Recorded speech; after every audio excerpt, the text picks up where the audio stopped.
हम लोग book store वाले प्रोजेक्ट में हैं और आज हम लोग वैलिडेशन के मद्देनज़र यहाँ पर जॉर्ड लाइब्रेरी को इंटीग्रेट करेंगे अपने प्रोजेक्ट में। और ये इसकी ऑफिशियल वेबसाइट है जिसमें सारे डिटेल्स लिखे हुए हैं किस तरह से करना है। लेकिन मैं थोड़ा इसको सिंप्लीफाई करके बताता हूँ कि बेसिकली हम लोग अपने इसमें जॉर्ड को कैसे इम्प्लीमेंट करेंगे। सबसे पहले तो तुमको जॉर्ड इंस्टॉल करना पड़ेगा, इसलिए तुम्हारा npm i और जॉर्ड ये नॉर्मल इंस्टॉल के लिए प्रोसेस होगा। जॉर्ड को डाल दोगे इंस्टॉलेशन के प्रोसेस में। इसके बाद अपने ना बेसिकली ये सब जॉर्ड के जो एप्लीकेशंस हैं या जॉर्ड का जो वर्क है वो कंप्लीट करना होगा। ठीक है, तो मैंने जॉर्ड इंस्टॉल कर लिया है। वापस से रन देव कर लेता हूँ। मेरे प्रोजेक्ट में जॉर्ड ऐड हो चुका है। ठीक है, जितने भी फाइल्स खुले हुए हैं मैं इसको क्लोज कर लेता हूँ। लेकिन जब मैं कैटेगरी इंसर्ट कर रहा था उस टाइम में जॉर्ड को ऐड करता हूँ। देखिए, जब कैटेगरी इंसर्ट हो रहा था तो उसमें एक बहुत नॉर्मल सा इशू है, वो ये है कि अगर ब्लैंक इंसर्ट करेंगे तो भी इंसर्ट हो जाएगा, और जहाँ स्ट्रिंग माना जा रहा है वहाँ पे कुछ डाल देंगे तो एरर आ जाएगा। तो इन सब चीज़ों से बचना या इन सब चीज़ों के इस्तेमाल में आना कैसे प्रोसेस करेंगे वो देखते हैं। ये है मेरा जो हैंडलर है मेरा, ये है, आप देख सकते हैं ये मेरा हैंडलर है जिसको हम लोग सर्वर एक्शन कहते हैं और यूज सर्वर लगा हुआ है। तो हम लोग सबसे पहले क्या करते हैं, एक्शंस के लिए अलग जगह पे एक फाइल बना लेते हैं और वहाँ पर इसको पुट कर देते हैं। तो नॉर्मली हम लोग बनाते हैं इसको सबसे बाहर, यानी action.js। ठीक है, इसका फ़ायदा ये होता है, एक जगह लिखने का फ़ायदा ये होगा कि जब भी हम action.js में इस सब चीज़ों को डालेंगे तो बार बार यूज़ सर्वर नहीं लिखना पड़ता। पूरे पेज को एक बार यूज़ सर्वर कर देंगे, काम खत्म हो जाता है। तो ये यहाँ से हटा दिया मैंने, देखिए ये हट गया। अब ये एक्शंस वाले फाइल जो मैंने बनाई है उसमें डाल देना। लेकिन इसमें यूज़ सर्वर जो है ना, बार बार आपको हर फंक्शन में लिखने की जरूरत नहीं है। आप ऊपर में एक बार लिख दीजिए, पूरा पेज यूज़ सर्वर पे काम करेगा। और ये पहला एक्शन है जो यहाँ पर मैंने कैटेगरी इंसर्शन के लिए डाला है। एग्जैक्टली मैं वापस आऊँगा यहाँ पे, और यहाँ पे आने के बाद मैं पहले ये देखूंगा कि जो चीज़ें हैं यहाँ पे इंपोर्ट नहीं है। जैसे कि ये अभी जो मैंने वहाँ शिफ्ट किया है वो यहाँ पे इंपोर्ट होना चाहिए। इंपोर्ट होने के लिए वहाँ से एक्सपोर्ट होना बहुत ज़रूरी है। तो जो फाइल यहाँ पे काम कर रहा है, जैसे कैटेगरी यहाँ इंपोर्ट नहीं है, ठीक है, तो कैटेगरी को आपको इंपोर्ट करा लेना है। ये लाइन आपका इंपोर्ट होना चाहिए। देखिए, ये इस तरह से इंपोर्ट नहीं होना चाहिए, तो आपको थोड़ा सा इंपोर्ट का तरीका सही करना चाहिए। इंपोर्ट, और उसके बाद आपका मॉडल का नाम है कैटेगरी और फ्रॉम कैटेगरी, इस तरह से। ठीक है, और ये जो कॉन्स लिखा हुआ है इसके आगे एक्सपोर्ट लगा दोगे तो ये एक्सपोर्ट हो जाएगा। डिफॉल्ट नहीं है, एक्सपोर्ट है। ठीक है, तो अब मैं किसी भी पेज में इसको इंपोर्ट कर सकता हूँ। सपोज दैट यहाँ पे करना चाहता हूँ, तो यहाँ पे देखो ये इंपोर्ट के लिए तैयार हो गया। ऊपर अगर तुम लाइन चेक करोगे तो तुम देखोगे कि रिडायरेक्ट का यहाँ कोई काम नहीं है, और हैंडल सबमिट जो मेरा एक्शन है वो यहाँ पे आ गया। यानी पूरी तरीके से मेरा ये जैसे पहले काम कर रहा था वैसे एग्जैक्टली अभी भी काम करेगा। ये मेरा होम पेज था और इसमें हम एडमिन पे वर्क कर रहे हैं। तो जब हम एडमिन पे हैं तो हम मैनेज कैटेगरी पे जब हम क्लिक करेंगे तो हमारा कैटेगरी का इंसर्ट यहाँ पे देखो, टाइटल में हम यहाँ पर एक वर्ड लिख देते हैं तो भी इंसर्ट हो जाएगा, जबकि ऐसा कुछ होना नहीं चाहिए। देखो, ओ सॉरी, यहाँ पे हमको कुछ एरर आ गया। देखते हैं क्या एरर है। ये हमको यहाँ नीचे नजर आ जाएगा। वो कह रहा है रिडायरेक्ट जो है ना आपका डिफाइन नहीं है। अच्छा, एक्शन में रिडायरेक्ट भी इंपोर्ट होगा जो कि इंपोर्ट नहीं है, तो रिडायरेक्ट को भी इंपोर्ट कर लेना है। ठीक है, इसका मतलब इंसर्ट हो चुका है बट रिडायरेक्ट नहीं हो पाया खाली। तो वापस से आते हैं कैटेगरी पेज पे। देखो, वो जो एक कैरेक्टर का इंसर्ट किए थे वो इंसर्ट हो चुका है, जिसका मतलब है कि ये वैलिडेटेड डेटा नहीं है और ये एक बेकार डेटा है, इसको वैलिडेट करना पड़ेगा। तो वैलिडेशन दोनों साइड से हो सकता है, सर्वर साइड से हो सकता है और क्लाइंट साइड से हो सकता है। जो क्लाइंट साइड से वैलिडेशन होगा उसमें क्लाइंट को मैसेज मिलना चाहिए, और जो सर्वर साइड से होता है वो एक्सेप्शन की तरह काम करना चाहिए। तो हम जो भी अभी इंसर्ट कर रहे हैं, देखो हमें डिस्क्रिप्शन ब्लैंक कर दिया, तो ये हमको एरर आ गया। क्यों? क्योंकि वहाँ रिक्वायर्ड है, रिक्वायर्ड नहीं, रिक्वायर्ड के हिसाब से चलना पड़ेगा। तो जो हमको नहीं इंसर्ट कर रहे हैं, जो डेटा हम नहीं डाल पा रहे हैं, उसमें हमको दिक्कत आ रहा है। तो हम लोग ऐसी चीज़ों को कैसे सॉल्व करेंगे, ये जो ज़रूरी है देखना। सबसे पहली बात तो हम लोग ये जानते हैं कि कोई भी सर्वर एक्शन जो हम लोग बनाते हैं वो सिर्फ सर्वर कंपोनेंट पे काम करता है। अगर हम सर्वर कंपोनेंट पे इसको जैसे यहाँ पे देखो, इस जगह पे अगर हम इस सर्वर कंपोनेंट को यहाँ पर कोई हुक लगा दिया तो ये क्लाइंट कंपोनेंट में कन्वर्ट करना पड़ेगा। तो आप इस सर्वर कंपोनेंट को किसी क्लाइंट एक्शन में डालकर यूज कर सकते हो। ध्यान से देखिएगा मैंने क्या करा। ये जो अभी आपके पास सर्वर एक्शन है जिसका नाम है हैंडल सबमिट, इसकी जगह पर आप अपना खुद का यहाँ का क्लाइंट फंक्शन बना सकते हो। मैं आपको बना के दिखाता हूँ। देखो, लेट, इसका नाम रखता हूँ क्लाइंट एक्शन। ठीक है, ये नाम रखता हूँ ताकि आप समझ जाए, क्लाइंट एक्शन, और इसको असिंक्रोनस कर सकते हैं और इसमें फॉर्म डेटा पास कर देंगे।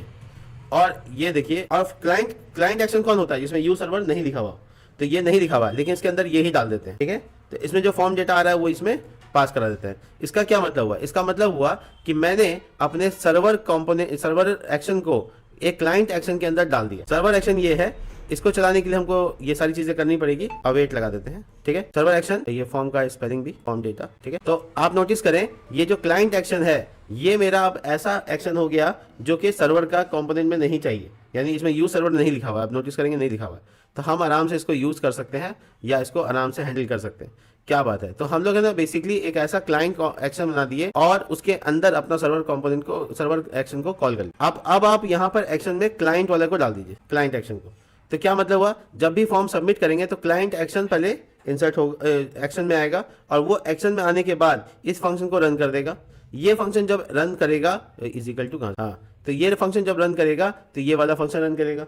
जब ये वाला फंक्शन रन करेगा तो आपका सर्वर एक्शन का काम पूरा हो जाएगा। तो अभी हम देखते हैं कि क्या मेरा अभी इंसर्ट हो रहा है ठीक ठाक, चेक करें। चलिए देखते हैं, ये लास्ट लाइन है, इसको चेक करेंगे।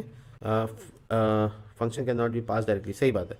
तो बेसिकली ना हम लोग क्या करेंगे, देखो बड़ा इंटरेस्टिंग है यहाँ पे कि हम है ना, यहाँ पर हमको जब हम इसको आउटपुट में देखा तो हमको कह रहा है कि function can not be pass directly as a client component unless use server जो आप लगाते हैं वो नहीं लगाए हैं। तो नॉर्मली है ना, ये हमको बेसिक सा एरर आ रहा है जिसको हम सॉल्व करेंगे। देखो कैसे हम क्या करेंगे, बेसिकली इसको रैप कैसे करेंगे वो देखते हैं। रैप कैसे करेंगे, देखो अब हम ये जो चीज़ एसिंक्रोनस है तो इसको हम प्रॉमिस में कन्वर्ट कर देंगे। और अब हम चेक करते हैं, फिलहाल के लिए इसको कमेंट करते हैं, ठीक है। ये कमेंट हुआ शायद, हाँ, पेज रिफ्रेश हो रहा है। फॉर्म डेटा, ये तो मैंने ये क्लाइंट एक्शन, ठीक है, हाँ, ये यहाँ ये थोड़ा सा चेंजेस करेंगे हम, देखो बताते क्या करेंगे। ये जो मेरा फॉर्म वाला पार्ट है, ये वाला जो फॉर्म वाला पार्ट है, इसको हम कंपोनेंट में क्लाइंट कंपोनेंट, क्योंकि देखो ये पूरा कंपोनेंट भी सर्वर कंपोनेंट है तो इसलिए ये यूज सर्वर का डिमांड कर रहा है। हम इसको सॉल्व कैसे करेंगे, देखो हम क्या करेंगे, इस कंपोनेंट फोल्डर में एक इंसर्ट कैटेगरी फॉर्म नाम से एक कंपोनेंट बना देते हैं, आराम से बना लिए। अब इसको बनाने के बाद हम इसको यूज क्लाइंट में कन्वर्ट कर देंगे, यानी इसको क्लाइंट बेस कर देंगे। अब इसके बाद जो मेरा फॉर्म है उसको हम क्लाइंट यहाँ से उठाकर क्लाइंट में डाल देंगे। देखो ये जो मेरा फॉर्म है, एग्जैक्टली इस फॉर्म की बात कर रहे हैं, इस फॉर्म को डाल देंगे और ये यहाँ डाल देंगे। देखो अब हम यहाँ पे क्लाइंट बनाते हैं RAFC, और हम इसके बीच में ये डिव की जरूरत नहीं है, डायरेक्ट फॉर्म टैग में डाल दिया। तो मेरा पूरा का पूरा जो इसको थोड़ा फॉर्मेटाइज कर देते हैं, पूरा का पूरा जो मेरा फॉर्म का एरिया था ना वो क्लाइंट कंपोनेंट बन गया। क्लाइंट कंपोनेंट बनने के बाद अब ये वाला जो पार्ट है, एक्शन जो हम वहाँ बना रहे थे, क्लाइंट एक्शन जो बना रहे थे, उसको हम यहाँ से उठाकर वहाँ डाल देंगे। यानी बेसिकली हम इसको कट करेंगे यहाँ से ऐसे और इसको ले जाएंगे वहाँ, ठीक है। और इस जगह पे हम अपना फॉर्म को रेंडर कर देंगे। तो यहाँ पे इंसर्ट कैटेगरी फॉर्म, ये रेंडर हो गया। इसमें कोई पैरामीटर की ज़रूरत नहीं है, बस हम आराम से इसमें अंदर आएंगे और यहाँ पर मेरा रिटर्न से पहले हम ये लाइन यहाँ पे डाल देंगे। तो बेसिकली मेरा ये क्लाइंट कंपोनेंट में आ गया, क्लाइंट सर्वर क्लाइंट कंपोनेंट के अंदर आ गया, ठीक है।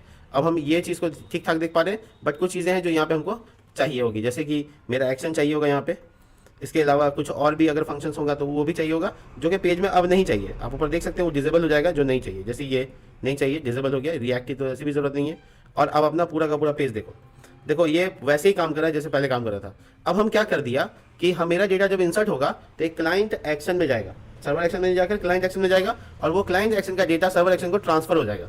फॉर एग्जाम्पल हम ये फॉर्म बनाए यहाँ पे, ये फॉर्म में डेटा जो सबमिट करेंगे वो एक्शन ये वाला रेंडर करेगा और ये डेटा फॉर्म डेटा के पास आएगा और फॉर्म डेटा अंदर अपने बॉडी में उस सर्वर एक्शन को भेज देगा। यानी एक क्लाइंट यहाँ पे एक्शन है जो कि रैप कर रहा है किसको, सर्वर एक्शन को। और हम लोग आराम से इसके ऊपर डेटा इंसर्ट करके चेक कर लेते हैं। टेस्टिंग, देखो स्टिल वर्किंग। इसका मतलब है कि हम बीच में सर्वर एक्शन और क्लाइंट कंपोनेंट के बीच में एक रिलेशन बना सकते हैं क्लाइंट एक्शन की मदद से। हम सब अब तक पढ़े या जाने कि हम लोग सर्वर एक्शन को क्लाइंट कंपोनेंट में नहीं यूज कर सकते हैं, बट ऐसे कर सकते हैं स्मार्ट तरीके से। कैसे कर सकते हैं, एक्शंस में एक ऐसा फंक्शन बनाएंगे जिसमें यूज सर्वर है ही नहीं, लेकिन उसके अंदर सर्वर एक्शन को चला देंगे, तो फिर काम हो जाएगा, रैप हो गया बेसिकली। आप इसको आराम से देख लीजिए और कर लीजिएगा, थोड़ा प्रैक्टिस कीजिएगा तो समझ में आ जाएगा। अब आपका जो जॉड इंस्टॉल हुआ है उसको इंप्लीमेंट करना है, उसका स्कीमा बनाना है। तो जॉड को सबसे पहले इंपोर्ट कैसे करेंगे वो देखो। इंपोर्ट करने के लिए आप लिखेंगे इंपोर्ट, जो उसके डॉक्यूमेंटेशन में लिखा हुआ है Z फ्रॉम जॉड, देखो आ गया।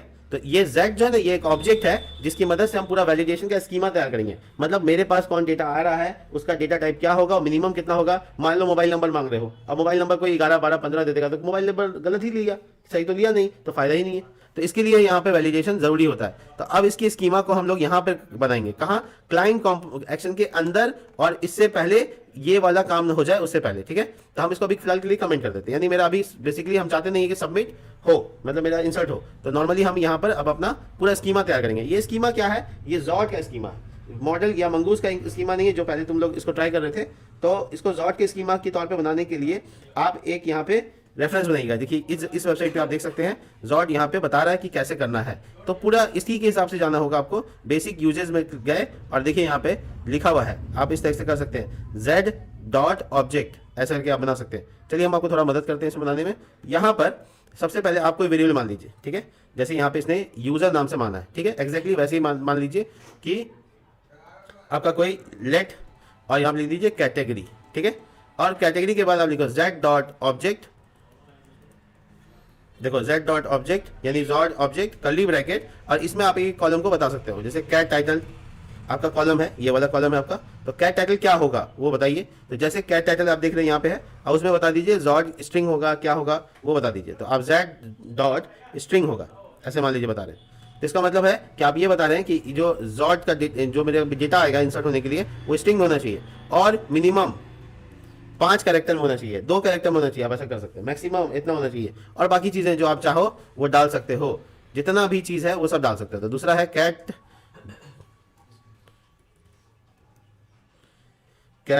डिस्क्रिप्शन, DES पूरा है, मैं देखूं DESC कैट डिस्क्रिप्शन जॉर्ड स्ट्रिंग में होगा, और मिनिमम कितना होगा मैक्सिमम कितना होगा, तो वो सब आप यहाँ पे बता सकते हो, सारा चीज कर सकते हो। तो आपके पास एक ऑब्जेक्ट बन रहा है जिसके अंदर में एक एक कॉलम का वैलिडेशन हो रहा है कि कौन किस टाइप का होगा, कौन कैसा होगा, या उसके सारी चीजें आप सारी चीजों को एक साथ देख सकते हो, यहाँ पे भी किया गया है।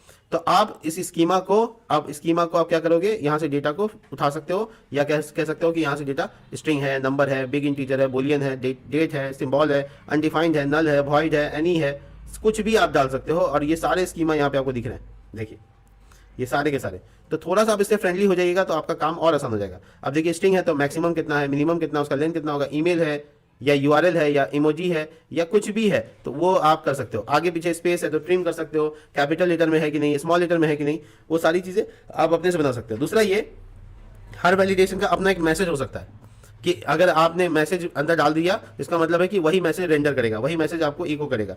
फॉर एग्जांपल जैसे स्ट्रिंग मान लो उसने नहीं दिया, तो आप इसके अंदर कर्ली ब्रैकेट डालोगे ऐसे और लिख दोगे कि हमको ना ये स्ट्रिंग में ही चाहिए, नंबर में नहीं चाहिए, ऐसा मैसेज उसको जनरेट कर सकते हैं। तो वो जो भी हम मैसेज चाहेंगे बना सकते हैं। अब हम इसको चेक करते हैं, थोड़ा सा इसको इको करके चेक करना पड़ेगा। तो हम यहाँ पे क्या करेंगे, category dot safe parse. Safe parse का मतलब ये होता है कि देखो ये स्कीमा बनके तैयार हो गया। अब हम ये चाहते हैं कि मेरा जो डेटा है वो कैटेगरी से डेटा आए और सेफ पार्स हो जाए, यानी कि इसके अंदर से डेटा निकाल के, फॉर्म डेटा का निकाल के इसके अंदर जाके वैलिडेशन हो, अब वैलिडेशन होकर डेटा स्टोर कर ले। अब हम लोग इसको कंसोल करेंगे, कंसोल डॉट लॉग इस तरीके से। तो जब हम इसको कंसोल करेंगे तो 2 बार डॉट हो गया। चलिए कंसोल जब करेंगे तो हमको एरर होगा तो बता देगा, एरर नहीं होगा तो बता देगा। आपको चेक करना चाहिए, देखिए चलिए चेक करते हैं। तो ये मेरा पैनल है और मैं इसको रिफ्रेश कर लेता हूँ, राइट क्लिक इंस्पेक्ट कर देता हूँ, क्योंकि क्लाइंट कंपोनेंट है तो यहीं पे दिखेगा। और हम लोग इस पर डेटा स्ट्रिंग की जगह नंबर डाल देते हैं, ठीक है। तो इसको नेटवर्क में, अच्छा ये तो पास नहीं होगा, आप डेटा डालें। एक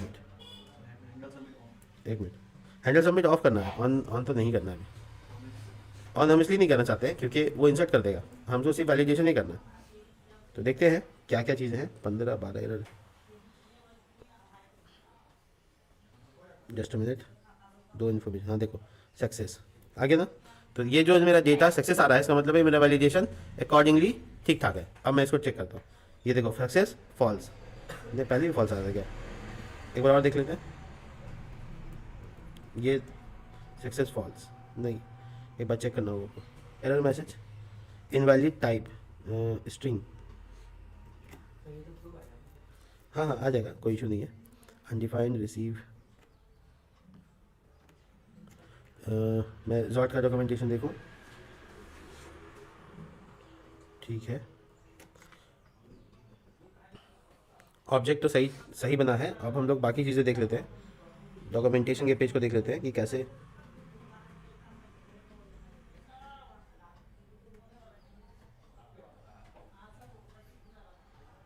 स्कीमा तो हम लोग ठीक ठाक बना लिए हैं। इसके बाद हम लोग को जो स्कीमा डेटा है उस स्कीमा डॉट सेव पास, और उसके बाद डायरेक्ट फॉर्म डेटा नहीं लेते, रुको, ठीक है। तो हम लोग ना क्या करेंगे, ये स्कीमा बता देते हैं हम आपको कि क्लाइंट सर्वर से बाहर यहाँ भी बना सकते हैं, ऐसा कोई दिक्कत नहीं, ठीक है। और हम यहाँ पर क्या करेंगे, एक एक करके पहले एक ऑब्जेक्ट बना लेंगे। मान लो मैंने ऑब्जेक्ट बना लिया है, ऑब्जेक्ट का नाम रख लिया है मान लो रिकॉर्ड्स, और इसके अंदर में एक कर्ली ब्रैकेट है और इसमें कैट टाइटल नाम से ऑब्जेक्ट है जिसमें हम लोग फॉर्म डेटा से डेटा ले रहे हैं, फॉर्म डेटा डॉट गेट, तो गेट कैट टाइटल। और दूसरा डेटा जो है कैट डिस्क्रिप्शन, और ये फॉर्म डेटा से उठा रहे हैं, form data dot get cat DSC, ये दोनों डेटा लिया। अब इस रिकॉर्ड वाले वेरिएबल को हम यहाँ डाल देंगे सेव पार्स के अंदर। अब इसको चेक करेंगे ये अब क्या करता है। डायरेक्ट फॉर्म डेटा डाल दिया था जिसकी वजह से फॉर्म डेटा तो पूरा ऑब्जेक्ट ही होता है, तो हम उसको डेटा लेकर तब इंसर्ट करने की कोशिश करेंगे। चेक करते हैं, देखो सक्सेस ट्रू हो गया। सक्सेस ट्रू होने का मतलब हो गया कि आपका वैलिडेशन सही है। अगर मैंने स्ट्रिंग की जगह नंबर डाल दिया जो कि नहीं डालना चाहिए है ना, वैलिडेशन के हिसाब से गलत हो गई, तो देखो अब क्या होता है। नहीं, ये स्ट्रिंग ही कंसीडर होता है। स्ट्रिंग मतलब हो गया कि नंबर भी जा सकता है उसमें। क्या स्ट्रिंग में नहीं जा सकता है? अच्छा, मिनिमम मैक्सिमम डाल के दिखा देते हैं। देखो तो नॉर्मली ना जो हम लोग स्ट्रिंग लिखते हैं उसमें स्ट्रिंग में नंबर भी एक्सेप्टेबल होगा, स्ट्रिंग में बाकी चीज़ें भी, लेकिन मिनिमम मैक्सिमम लगा के तुमको समझाने की कोशिश करते हैं। मिनिमम 5, ठीक है। इसका मतलब ये हुआ कि कम से कम आपके पास 5 आपका ये होना चाहिए। और आप चाहो तो मैसेज भी जनरेट कर सकते हो। देखो मैसेज कब, कि जब मान लो कि 5 नहीं मिल रहा तब क्या करना है, तो आप पूरा मैसेज बना सकते हो। यहाँ पे कर्ली ब्रैकेट देकर ऐसे लिख दो मैसेज, और फिर मैसेज क्या होगा कि cat title must at least 5 character. तो इस तरह का एक मैसेज जनरेट हो गया उस कैट टाइटल को लेकर, मिनिमम को लेकर। मिनिमम का एरर है, स्ट्रिंग का एरर नहीं है। उसके बाद आप एक्स्ट्रा कुछ भी सोच सकते हो जो आप सोचना चाहो, लेकिन अभी हम यहाँ पे इसको वैलिडेशन के हिसाब से देखो डेटा डालते हैं तब क्या करता है। तो हम लोग बेसिकली यहाँ पे क्या करते हैं, 2 कैरेक्टर 3 कैरेक्टर देते हैं, 5 कैरेक्टर नहीं देते। तो देखो ये हमको सक्सेस का क्या वैल्यू दिया, फॉल्स दिया। और इसके अंदर जब इसको खोलोगे तो इसमें पूरा एरर्स भी है और मैसेज भी है। तो तुम चाहो तो इसको पूरा मैसेज को रेंडर करा सकते हो, जो कि ये बता देगा कि ये सही है कि नहीं। अब हम इसको 5 कैरेक्टर से ज़्यादा कर दिया, देखो ज़्यादा कर दिया, तो अब ये सक्सेस हो जाएगा। देखो सक्सेस ट्रू हो गया। तो इसका मतलब ये है कि हम वैलिडेटेड डेटा ही स्टोर करवाना चाहें तो हम यहाँ पे रोक सकते हैं हर तरह का मैसेज जनरेट करवा के। तो ये परफेक्टली काम कर रहा है और हम लोग इसको अब इंप्लीमेंट करेंगे अपने इंसर्शन वगैरह को लेकर। तो हम लोग के पास जो डेटा वाला वेरिएबल है वो एक्जैक्टली मेरे पास ऐसा डेटा है जिसके अंदर सारा डेटा ठीक ठाक से स्टोर हो गया है, जो हम चाहते हैं वैसा डेटा है। अब इसी के अलावा हम ये जो यहाँ पर आप देख रहे हैं, इसके अलावा क्या करेंगे, उस रिजल्ट का सक्सेस निकाल सकते हैं, ऐसे मैसेज कर सकते हैं। देखिए ऐसे मैसेज जनरेट कर सकते हैं। तो कंसोल वाला बात हुआ। अब यहाँ पे हम लोग if not data dot success, है ना, सक्सेस ट्रू या फॉल्स आ रहा था।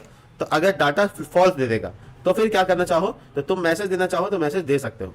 अब ये एक इंटरेस्टिंग चीज यहाँ पे हो जाएगी, वो ये है कि जब हम लोगों का वैलिडेशन सही नहीं रहेगा तो यहाँ पे अलर्ट कर दो। तो इसका मतलब data dot error dot message. अब ये अलर्ट मैसेज तो हम लोग सब जानते हैं क्लाइंट कंपोनेंट में काम कर जाएगा, चलो कर जाएगा, लेकिन ऐसा अलर्ट अच्छा नहीं होता। देखो इंटरेस्टिंग चीज़ यहाँ पे, अगर हम इसमें 2 कैरेक्टर 2 ही लेते हैं, बाकी इधर ले लेते हैं और सबमिट करेंगे, तब वो एक बड़ा सा मैसेज आ रहा है, देखो आ रहा है ना, और उसमें वो मैसेज जरूर लिखा हुआ है जो हमको चाहिए।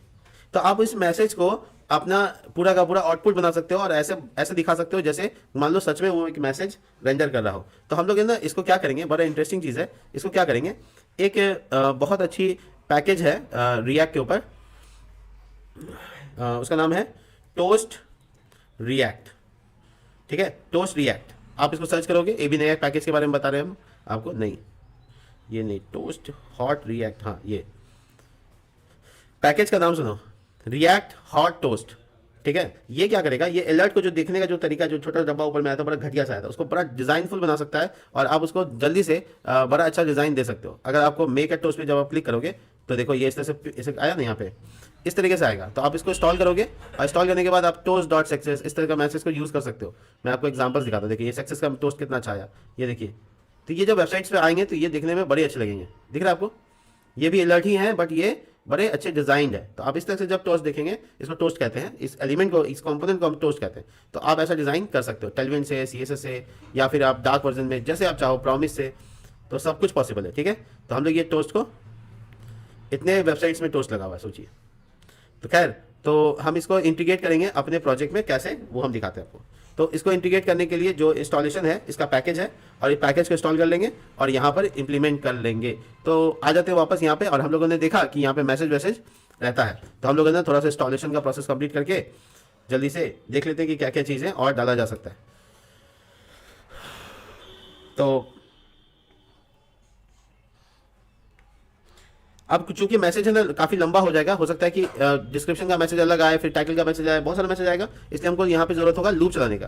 तो हम लूप चलाने के लिए क्या करेंगे, एक पहले वेरिएबल बना लेंगे जिसका नाम रखेंगे एरर MSG, एरर मैसेज मतलब। अब इसको ब्लैंक स्ट्रिंग छोड़ दो, ठीक है, रिटर्न लाइन को हटा दो, ब्लैंक स्ट्रिंग छोड़ दो। अब क्या करेंगे, वो जो डाटा है मेरा data dot error that issues जितना भी तरह का इशूज होगा उसको स्टोर कर लेंगे और फॉर ईच लगाकर इसको लूप में फॉर ईच लूप लगा के यहाँ पे डाल देंगे। अब इसके अंदर में इशूज एरो और ये कर्ली ब्रैकेट यूज कर सकते हैं हम, जिसमें हम लोग एक एक एरर को असाइन कर लेंगे उस एरर स्ट्रिंग में, एरर मैसेज स्ट्रिंग में। देखो एरर मैसेज, और इसको असाइन करने के लिए हम क्या करेंगे, is equal to error message plus issue, जितना इशू डॉट मैसेज प्लस हर बार नया लाइन के लिए ब्लैक स्लैश एन हो गया। तो मेरे पास एक वेरिएबल आ गया एरर मैसेज, जितना भी एरर मैसेज होगा लूप चल के ना इसके अंदर स्टोर हो जाएगा पूरा लाइन बाय लाइन। जितना 1000 मैसेज होगा तो हर 1000 लाइन बाय लाइन करके आ जाएगा। ये हम यहाँ पे फॉर लूप से चला दिया। अब टोस्ट की जरूरत है जो कि बेसिकली मैसेज दिखाएगा। आप अगर कोई नॉर्मली देखिए, अगर आपने कोई एक एम्प्टी स्ट्रिंग बनाया, यहाँ पे एम्प्टी स्ट्रिंग बना लिया, अब आपका एक लूप चल रहा है जिसमें 2 3 4 5 मैसेज है। आपका लूप चल रहा है कैसे, देखिए आपका स्कीमा का नाम है डाटा, जो कि आपका सेव किया आपने डेटा को। यहाँ पे देखिए, यहाँ से जो रिकॉर्ड्स लिए उसको पार्स किए अपने स्कीमा पे और उसको स्टोर करके डाटा पे, यही डाटा में सक्सेस रिटर्न आ रहा है, मतलब समझ लो ये रिस्पॉन्स है। तो डाटा नाम का रिस्पॉन्स है, डाटा डॉट सक्सेस नहीं है, तो फिर क्या करना है, तो हम एरर मैसेज का एक ब्लैंक स्ट्रिंग लो और वो ब्लैंक स्ट्रिंग का डेटा को हम कहा कि उस डेटा में जितना एरर है वो सबको कैलकुलेट करो, फिर उसमें जितना इशू है, इशू मतलब जैसे कि हमने मैसेज दिखाया मिनिमम का इशू, फिर स्ट्रिंग का भी इशू हो सकता है, कोई रिक्वायर्ड होने का इशू हो सकता है, बहुत सारे मैसेज आएंगे, वो सारे मैसेज को एक लूप चला दो, फॉर ईच लूप चलाकर एक एक इशू को असाइन कर दो उसी एरर मैसेज में। तो मतलब एक लंबा स्ट्रिंग बन जाएगा। मैं आपको स्ट्रिंग ही को पहले वो करके दिखाता हूँ, कंसोल करके दिखाता हूँ, कंसोल डॉट लॉग और यहाँ पे एरर मैसेज। अब इसको आउटपुट में देखो यहाँ पर, तो जब मेरा कोई गलती करेंगे तो उसका जो मैसेज है वो प्रिंट होगा, और अगर एक से ज्यादा मैसेज होता तो वो भी प्रिंट होता। मैं क्रॉस चेक कराता हूँ, देखो ये और ये देखो, तो क्या लिखा हुआ है, आ गया मैसेज। अगर इसमें भी कोई वैलिडेशन होता है, जबकि इसमें कोई कुछ नहीं है, बस स्ट्रिंग होना चाहिए। अब हम इसमें जाके एक वैलिडेशन और जोड़ते हैं स्कीमा में। ये स्कीमा में हम लिखते हैं कि देखो मैक्सिमम जो है वो 10 कैरेक्टर होना चाहिए, ठीक है, मैक्सिमम 10 कैरेक्टर होना चाहिए। तो मैसेज क्या होगा, तो मैसेज होगा मैक्सिमम 10 कैरेक्टर ओनली, ठीक है, ठीक है। तो ये अब 2 वैलिडेशन हो गया, एक हो गया कैट टाइटल को कि 5 से ज्यादा होना चाहिए, कम से कम 5 होना चाहिए, और डिस्क्रिप्शन में ये हो गया कि मैक्सिमम यानी 10 से ज्यादा नहीं होना चाहिए, ये हो गया। अब हम इसको एक बार मैसेज को दोबारा से देखते हैं। हम दोनों में गलती करते हैं, ये मिनिमम 5 चाहिए इसको हम 2 देते हैं, और इसको मिनिमम मैक्सिमम 10 चाहिए हम बहुत ज्यादा दे देते हैं, तो 2 एरर मैसेज हो गया। अब ये जब हम क्लिक करेंगे तो 2 एरर मैसेज दिख रहा है। अब समझ में आया लूप चलाने का फायदा, ये सब मैसेज को क्या किया, एक स्ट्रिंग में बदल दिया। अब वो स्ट्रिंग को हम टोस्ट को पास कर देंगे और वो मैसेज पॉप अप हो जाएगा जैसे कि टोस्ट में हो रहा था। तो ये दो चीज कैट टाइटल और ये चीजें आ गई। हम इसको अभी यहाँ पे सब देंगे, फिर बुक में ये बहुत जरूरी हो जाएगा, कॉन्टैक्ट नंबर लेने में बहुत जरूरी हो जाएगा, ईमेल आईडी लेने में बहुत जरूरी हो जाता है, साइन अप के फॉर्म में बहुत जरूरी हो जाता है। तो यहाँ पर अभी फिलहाल स्ट्रिंग का मामला है तो स्ट्रिंग आ गया, ठीक है। तो हमारा 2 गलती जो मैंने 2 वैलिडेशन के ऊपर काम किया, दोनों का दोनों एकदम अच्छे से एरर दिखा रहा है, ठीक है। ये एरर जो मैसेज आ गया मेरे पास, उसको टोस्ट में हम लोग को कन्वर्ट कर देना है। क्या करना है, देखो बड़ा सिंपल है, देखो टोस्ट डॉट, आप देख रहे हैं एरर, और बीच में ये वाला वेरिएबल डाल देंगे, हो जाएगा मेरा काम। चलिए देखते हैं कैसे होगा। सबसे पहले टोस्ट को इंस्टॉल करना है, प्रोसेस है टोस्ट को इंस्टॉल करने का, वो ये है। अभी हम लोग पेज में कई जगह पे फॉर्म बनाएंगे और सब जगह पे वैलिडेशन करेंगे, तो ऑब्वियसली आपको समझ में आ जाएगा। तो अभी फिलहाल हम लोग टोस्ट को इंस्टॉल करेंगे। टोस्ट को इंस्टॉल करने के लिए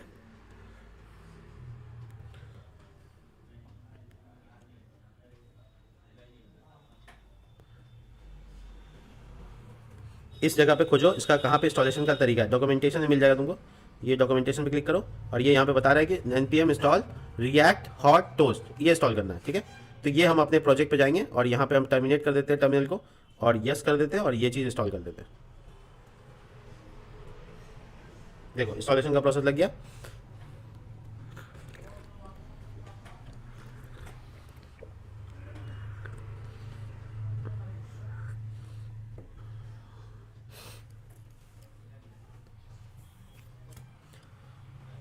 चलिए इंस्टॉलेशन होने के बाद वापस से npm रन देव। लेकिन एक बात सुनो, अपने पूरे प्रोजेक्ट में टोस्ट को एनेबल कराने के लिए बहुत ध्यान से सुनना, वो एनेबल कराने के लिए तुमको लेआउट के पास जाकर उसको कहना होगा कि तुम्हारे टोस्ट का कॉन्फ़िगरेशन रख लो।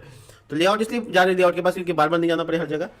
हम लेआउट के पास आ गए और यहाँ पे टोस्टर को बना देंगे जहाँ पे से टोस्ट पॉपअप करेगा। टोस्टर और टोस्ट आप ना किचन में समझ सकते हो बहुत आसानी से। तो आपका जो ब्रेड है ना वो बेसिकली टोस्ट होकर वो ऊपर की तरफ टोस्टर ऐसे करके पॉपअप होता है ना, वैसे ही। तो हम लोग यहाँ पे आएंगे और अपना ना टोस्टर को ऐड कर लेंगे। पेज का नाम है लेआउट। ध्यान रखिएगा जो सेक्शन का लेआउट पे काम कर रहे हैं यानी एडमिन सेक्शन पे काम कर रहे हैं, इसलिए हम एडमिन लेआउट पे आए हुए हैं, ठीक है।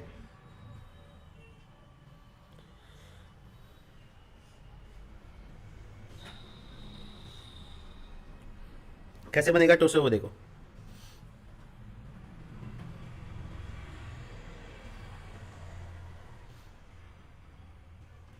चिल्ड्रेन जहां पे है उसके जस्ट बाद जगह बना लेते हैं और यहां पे लिखते हैं टोस्टर। तो टोस्ट कुछ नहीं बताना है, बस टोस्टर लिखना है जो कि रिएक्ट से इंस्टॉल इंपोर्ट होगा और उसका पोजीशन बताना है कहां पे टोस्टर पॉपअप करेगा। तो हमको चाहते हैं इस कोने में हो, यहां पे हो, तो हम इसके लिए लिखेंगे यहां पे top right, top dash right, ऐसे बस सिंपल है। और ये हो गया।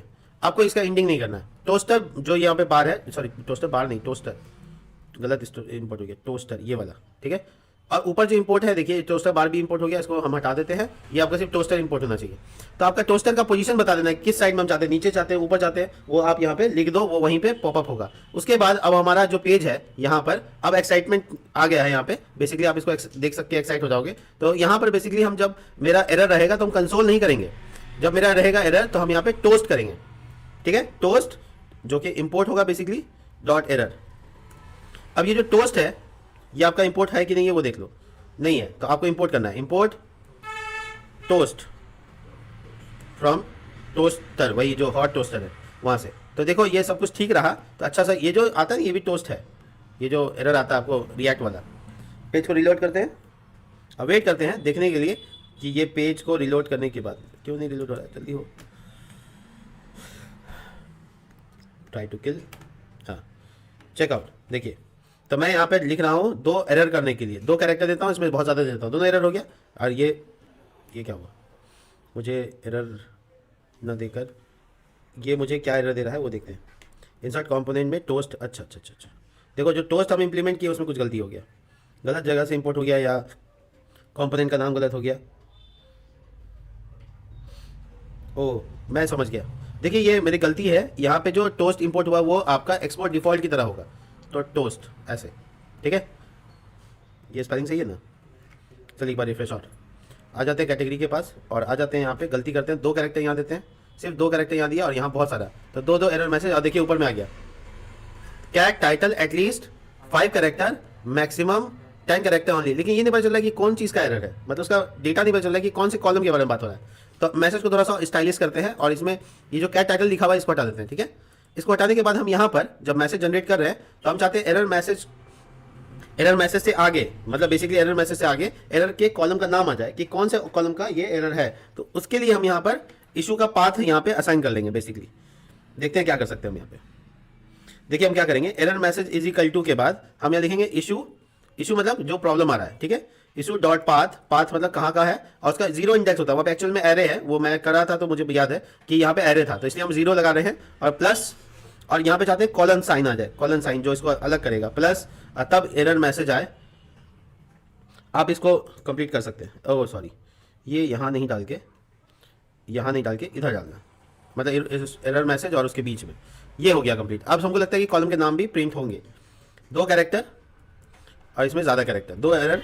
देखो आ गया, कैट टाइटल का एरर है ये और कैट डिस्क्रिप्शन का एरर, एकदम सही आ रहा है, तो परफेक्टली आ रहा है। इसमें थोड़ा स्पेस चाहिए आपको तो स्पेस यहाँ पे दे दीजिए। फिर से दोबारा देखते हैं। अब मान लो कि मैंने एक सही किया है, एक सही हो गया और एक गलत कर दिया, सॉरी एक सही है और एक गलत है ना, दोनों एक सही हो गया एक गलत हो गया, तो देखो एक ही मैसेज आएगा जो गलत है, मतलब जो वैलिडेटेड है, जो सही है उसका एरर मैसेज नहीं आएगा। समझ में आया? आराम से हम इसको वैलिडेशन कर सकते हैं और आराम से इसका मैसेज जनरेट कर सकते हैं। और देखिए यहाँ पे दोनों अगर गलत है तो दोनों मैसेज, क्या बात है। तो ये जो वैलिडेशन का स्थिति है ना, ये हम लोग पूरा जनरेट कर सकते हैं। अब जैसे रिक्वायर्ड है, बिना डाले नहीं जा सकते हैं, तो उसके लिए भी हम मैसेज यहाँ पे जाएंगे स्ट्रिंग के पास, मिनिमम डॉट रिक्वायर्ड, नहीं सॉरी ये जॉट का एप्लीकेशन देखना पड़ेगा कि रिक्वायर्ड के लिए क्या करना पड़ता है। वो रिक्वायर्ड का आसान तरीका ये है कि हम उसमें मिनिमम को कहें 1, मिनिमम 1 होना चाहिए और यहाँ पे मैसेज कर दे कि क्या रिक्वायर्ड, बस इतना, ठीक है। और इसको भी कर देते हैं मिनिमम 1। अभी हम इसका कोई रूल रेगुलेशन नहीं डाल रहे हैं, इसको भी कर देते हैं मैसेज में रिक्वायर्ड। ये आर कैपिटल हो गया, ये आर स्मॉल हो गया, तो दोनों को एक जैसा कर देते हैं। इसका मतलब हो गया कि कोई ब्लैंक अगर एंटर करेगा तो अब नहीं जाएगा, देखो ब्लैंक एंटर करेगा तो नहीं इंसर्ट होगा। पेज रिफ्रेश होने दो, देखो ठीक है। तो हम इसमें कुछ भर देंगे तो फिर कहेगा कैटेगरी रिक्वायर्ड है। इसका मतलब वैलिडेशन बहुत अच्छा से काम कर रहा है। चलिए हम लोग कहीं और भी लगाते हैं ताकि और समझ सकें और सीख सकें कैसे होगा। तो मैनेज कैटेगरी के जगह पे मैनेज बुक्स के पास आते हैं। यहाँ पे भी एक बड़ा सा फॉर्म है जिसके बारे में काम करना बहुत लंबा है। अब देखो इसमें प्राइस में कैरेक्टर नहीं आएगा, है ना, बहुत सारी चीज़ें हैं। तो हम लोग इसमें बहुत कुछ कर सकते हैं, बहुत इंटरेस्टिंग होगा। चलिए देखते हैं।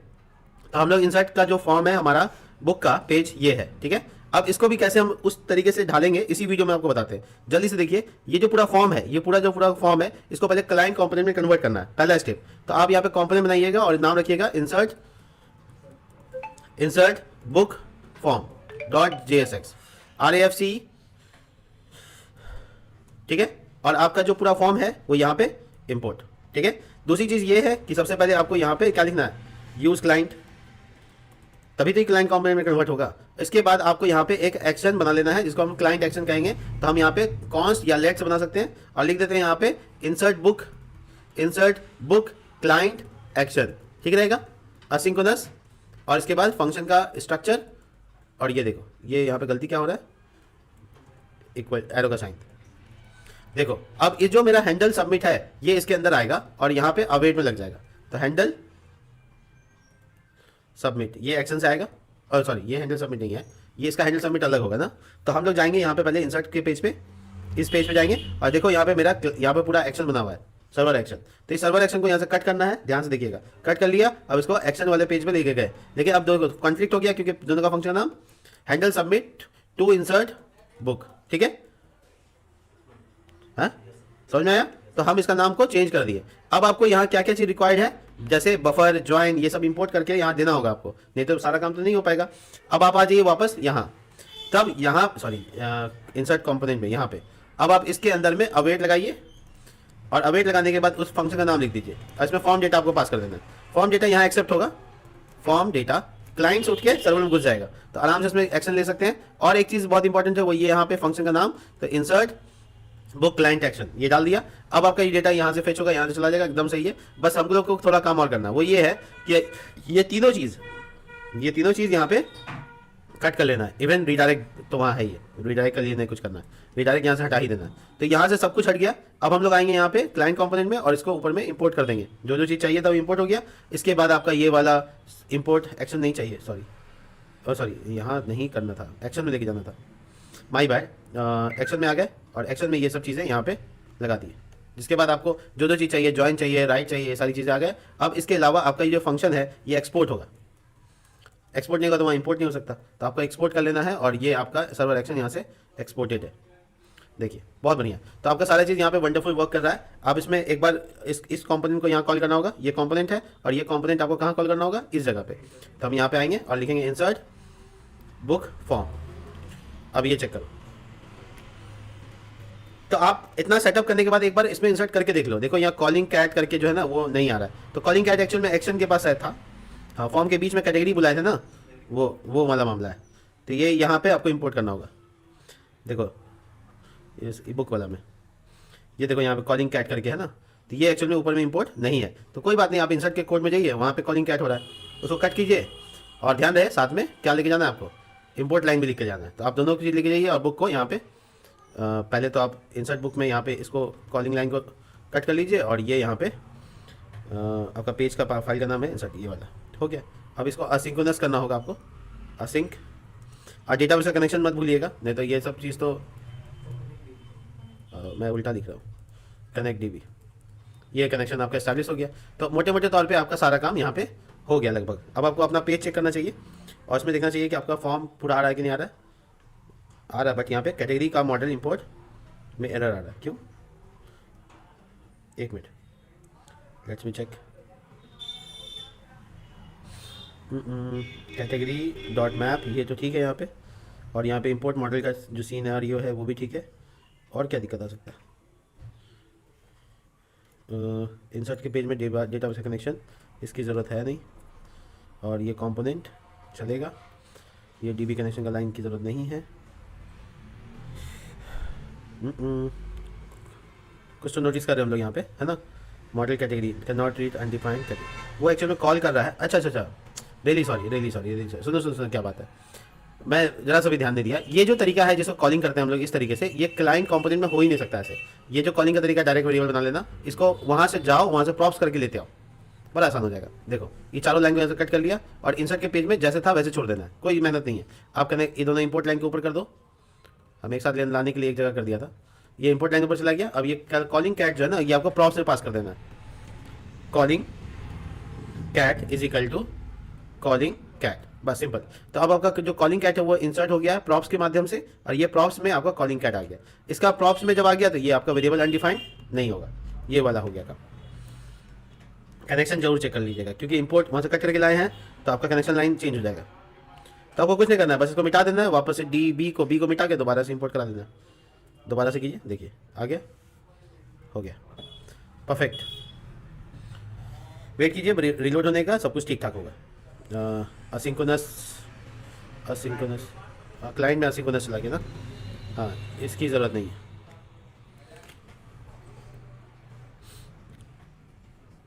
कॉलिंग कैट डॉट मैप, कली वेट, थैंक यू। यहाँ पे प्रॉप्स गलत तरीके से हम लोगों ने फेच किया था, चलो हो गया। तो यहाँ पे डेटा है, अब मैं इसको टेस्ट कर लेता हूँ कि हाँ ये पास हो रहा है कि नहीं हो रहा है। देखो कितना गंदा वैलिडेशन है, अगर ये सब नंबर नहीं डालो और कुछ और डाल दे, इतना लंबा लंबा डाल दे, तो क्या ये प्राइस होगा? कभी नहीं होगा। तो हमको इसको सही से फेच करना बहुत ज़रूरी है, सही से समझना बहुत ज़रूरी है, नहीं तो हम लोग के साथ बहुत गड़बड़ होने वाला है। मान लो ये देखो ये इंसर्ट हो जाता है, ये अभी हमको क्या एरर दे दिया, buffer only client component from the server.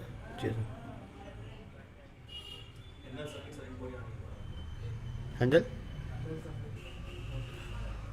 Submit import नहीं हुआ है, ओहो हाँ यही सब एरर है छोटा छोटा। चलो दोबारा से इसको नंबर नहीं देते, इसको लंबा लंबा दे देते हैं और ये यहाँ से इंपोर्ट करा देते हैं।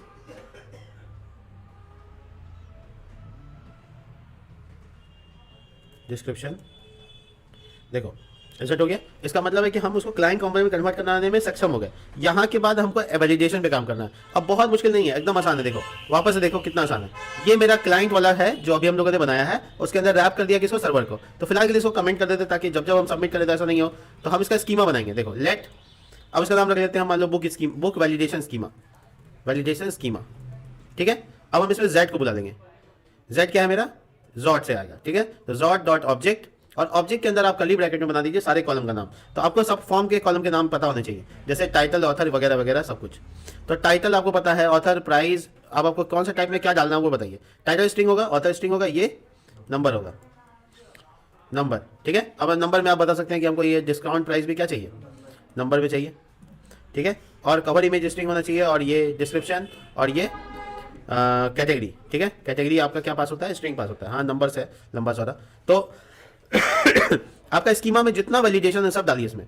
जैसे नंबर कम से कम ये होना चाहिए, ज़्यादा ज़्यादा ये होना चाहिए, स्ट्रिंग है तो ये नंबर होना चाहिए, फलाना होना चाहिए, ये सारी चीज़ें आप यहाँ पे लिख सकते हैं। इस सारे के बाद आपका ये वैलिडेटेड डेटा, आपका जो ये वैलिडेटेड डेटा है इसको पास करना है, ठीक है। कैसे, लेट मान लो डाटा, ठीक है। और आपका स्कीमा का नाम जो भी है इसको अंदर करना है, सॉरी ये आपको इसके अंदर करना है। ये स्कीमा बाहर बन गया और ये आपको यहाँ पे करना है, ठीक है। तो आपको यहाँ पे पास करना है, आपको वेरिएबल बना लेना get data is equal to, और ये आपका बुक वैलिडेशन स्कीमा डॉट, कोशिश कीजिए कि बी कैपिटल ना हो, नहीं तो ये कंपोनेंट से कम वो होने लगता है, ठीक है। स्कीमा उसको लिखना है सेफ पार्स, ठीक है। तो सेफ पार्स करके आप इसमें यहाँ पे फॉर्म डेटा डालिए। पहले शायद फॉर्म डेटा एक एक करके डालना उचित नहीं है, लेकिन फिर भी देखते हैं। और आपका जो भी डेटा होगा वो इसमें स्टोर हो जाएगा, ठीक है।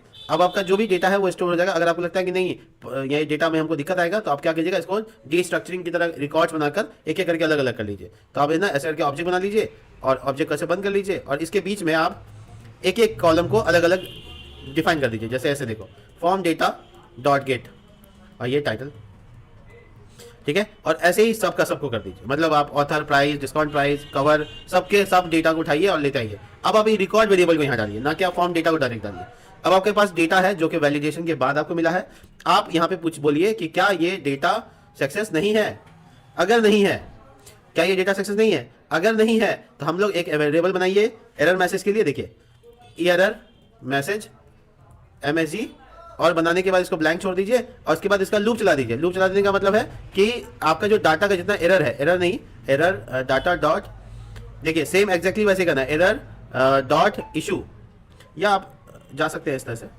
हाँ ठीक है, एक बार कंसोल कर लेंगे, ठीक है, console dot log error message. तो एक बार एरर मैसेज देख लेंगे, हमें ना जितना स्ट्रिंग मांग रहा है उसकी जगह नंबर देंगे अपने, वो आएगा, एरर आएगा। कंसोल लाइन, ये मेरा टर्मिन वो वाला जगह है। अब यहाँ पे सब में नंबर देते हैं, उल्टा सीधा डेटा, ठीक है। देखो इंसर्ट हो गया क्या, एरर आया, एरर यहाँ पे दिखेगा।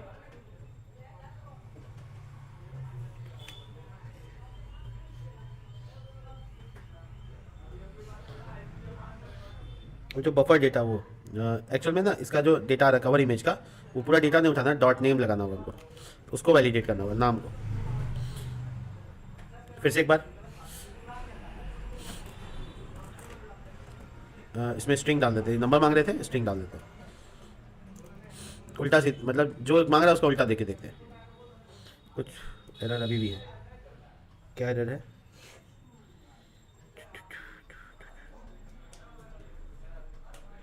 यहाँ पर एरर। खैर इसमें एक छोटा सा चेंज करना, वो ये है कि हम लोग का ना यहाँ पे जैसे किया था, देखो इशू का इशू निकाले थे तब उसका लूप चलाए थे, तो नॉर्मली ये मैसेज को लूप चलाया है, नहीं चलाना है, ठीक है। Error dot issue dot S message. अब ये जो एरर है मेरे पास आ गया है, अब सबको एक एक करके असाइन कर देना है, कर दिया गया है, ठीक है। दोबारा से ट्राई करते हैं, अच्छा ब्लैंक तो देखो, रिसीव स्ट्रिंग रिक्वायर्ड है ना, नंबर एक्सपेक्ट नंबर रिक्वायर्ड, ये सब मैसेज आ गया। इसका मतलब है कि मेरा वैलिडेशन ठीक ठाक काम कर रहा है। अभी जो मैसेज आ रहा है वो किस कॉलम का कौन आ रहा है मैसेज, ये नहीं पता है, तो हम लोग क्या करेंगे, यहाँ पर जोड़ देंगे। तो जोड़ेंगे कैसे, देखो एक बार तो बीच में कॉलम डाल देंगे ताकि ये सेपरेट हो सके, कौन से कॉलम का क्या है वो आ गया, प्लस का साइन यानी कॉन्केटिनेशन, और यहाँ पे लिखेंगे ARR डॉट पाथ, और ये 0 इंडेक्स, ठीक है। तो ये हम ऐसे पेंच करते हैं ताकि पता चले कि हम, अब एक बार सबमिट करके देखते हैं, सबका कॉलम का नाम आ रहा है। हाँ, प्राइस देखो, प्राइस एक्सपेक्ट कर रहे नंबर मिला क्या, स्ट्रिंग, डिस्काउंट में एक्सपेक्ट कर रहे नंबर मिला क्या, और कैटेगरी क्या है, रिक्वायर्ड, ठीक है। तो बेसिकली ये पूरा का पूरा कॉलम आ गया। अब हम इस मैसेज को टोस्ट में कन्वर्ट कर देंगे, दैट्स इट। टोस्ट, TOAST, ये थोड़ा सा ज़्यादा लिखने की वजह से होता है, टी टोस्ट। अब आपको देख लेना कहाँ से इंपोर्ट होगा, ये टी कैपिटल होना चाहिए था, कहाँ गया, चलिए आप नॉर्मल इंपोर्ट करके देख लीजिए, तो वही इंपोर्ट, हाँ ठीक है, चलो स्मॉल भी चलेगा। टोस्ट डॉट एरर और एरर मैसेज, तो एरर मैसेज पॉइंट हो गया और ये काम खत्म, बहुत बढ़िया। एक बार रिफ्रेश करो और हम ब्लैंक एकदम इंसर्ट करने की कोशिश करेंगे, तो देखो आ गया ना प्राइस, और वो लाइन चेंज हो जाए उसके लिए हम लोग काम किए, हाँ ठीक है, ठीक है। और हम लोग चाहते हैं यहाँ के बाद भी लाइन चेंज हो जाए, तो ऐसे यहाँ पे बैकस्लैश एन यहाँ पे भी लगा देंगे, तो इसका मतलब ये हुआ कि हम लोग जैसे कॉलन आएगा उसके जस्ट नीचे हो जाएगा, एंटर हो जाएगा। एक बार और देख लो, देखो प्राइस, ये एक्सपेक्ट और ये रिक्वायर्ड। तो हम लोग के पास सब तरीका है डिज़ाइन करने का, जो हम चाहें उतनी बार कर सकते हैं। तुम चाहो कि एक एक करके सब लूप चल जाए और सब मैसेज अलग अलग आए, अलग अलग टोस्ट में आए, तो इसको लूप में डाल दो, देखो इसको लूप में डाल दो, टोस्टे को लूप में पूरा डाल दो, और ये टोस्ट पूरा बन के तैयार हो जाएगा। और ये यहाँ पर डबल कोट्स बंद हुआ, छोटी ब्रैकेट, ये प्लस प्लस की ज़रूरत है, हाँ ठीक है, हो गया। अब ये जो एरर मैसेज है इसको हटा दो, देखो एरर मैसेज वेरिएबल है यार, देखो डबल कोट्स और यहाँ पे हट जाएगा, चल हो गया। अब देखते हैं टोस्ट मल्टीपल होता है कि नहीं होता है। एक मिनट, पेज को रिलोड होने देते हैं, देखो लूप में डाल दिया, तो एक नहीं आकर जितना एरर है उतना टोस्ट बन के आ रहा है, अरे ना। सबकी टाइमिंग अलग अलग कर सकते हैं, थोड़ी देर बाद हुआ है, थोड़ी देर बाद हुआ है, वो सारी चीज़ें करेंगे, बट आज समय खत्म हो गया, नहीं तो बहुत सारी चीज़ बतानी थी। तो ये क्या हुआ, लूप चल गया और एक एक करके टोस्ट जनरेट हो गया सबके लिए अलग अलग। अब वहाँ पे हम दिखाया एक टोस्ट में कैसे करना है, यहाँ पे हम दिखाया कि मल्टीपल टोस्ट कैसे जनरेट कर सकते हैं। जब सब कुछ ठीक ठाक रहेगा तो ये इफ का मैसेज रेंडर नहीं होगा, तब ये एल्स का पार्ट काम करेगा और वो जगह इंसर्ट करने की होगी, यानी यहाँ। अब वो सर्वर एक्शन चल जाएगा और इंसर्ट सक्सेसफुली कंप्लीटेड। तो इसका मतलब है कि मेरा पूरा का पूरा कारोबार खत्म हुआ यहाँ पे, ठीक है। एक और चीज़ जो ध्यान रखना है, वो पोस्ट स्मॉल लिखना है, क्लाइंट कंपोनेंट होने की वजह से। देखिए नाउ इट्स रेडी। अब ऐसे कई तरह के एरर कर सकते हैं, जैसे हम यहाँ पे नंबर मैसेज को चेंज करना चाहते हो, बहुत आसान है, स्कीमा के पास जाओ, अपना मैसेज खुद जनरेट करना चाहते हो, स्कीमा के पास आओ, ये देखो प्राइस स्कीमा, और यहाँ पे लिखो मैसेज और curly bracket, sorry curly bracket message और इसको price must be a number. ऐसे ट्राई करते हैं हम तुमको इटरेशन करने के लिए। पेज रिलोड होने देते हैं। देखो प्राइस रिसीव स्ट्रिंग, अच्छा वो हाँ क्या बोले बाहर, ठीक है इसमें पाथ डालना नहीं हो जाएगा। वो हम मैसेज जनरेट करना या उसको हटाना, मिनिमम वैल्यू मैक्सिमम वैल्यू, वो सब हम बहुत सारी स्कीमा बना सकते हैं। तो बहुत सिंपल वैलिडेशन अभी बना रहे हैं। ऐसी ऐसी स्कीमा का यहाँ पे फंक्शन है जो तुमको कोई भी डेटा को गलत होने देगा ही नहीं, मतलब इतना इतना फीचर्स होता है उसके पास। तो अभी फिलहाल ये वैलिडेशन की चीज़ है। और देखिए जब हम लोग सही से डालेंगे तो हमको कोई भी मैसेज में एरर नहीं आएगा। दिखाता हूँ, वो सही डालने के वाला भी स्थिति दिखा देते हैं आपको। मान लो ये मेरा डेटा है और ये डिस्क्रिप्शन, ये अरे ये क्या हो रहा है, if data is not data success, तो इसका मतलब है कि कहीं सबका नाम में गलती तो नहीं कर दी है। Author price, discount price, category में सी स्मॉल है।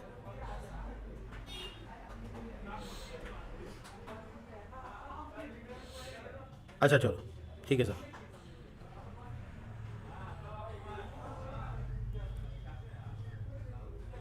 रिकॉर्ड टाइटल कॉलम डेटाबेस सबको चेक करेंगे तब समझ में आएगा, क्योंकि अगर डेटाबेस का कॉलम पूरा नहीं होता है तो दिक्कत आएगा। खैर वैलिडेशन मेरा काम कर रहा है। मिलते हैं नेक्स्ट वीडियो में, और उसमें हम लोग बात करेंगे इसी वैलिडेशन के बारे में, कई और एडवांस चीज़ों को देखेंगे।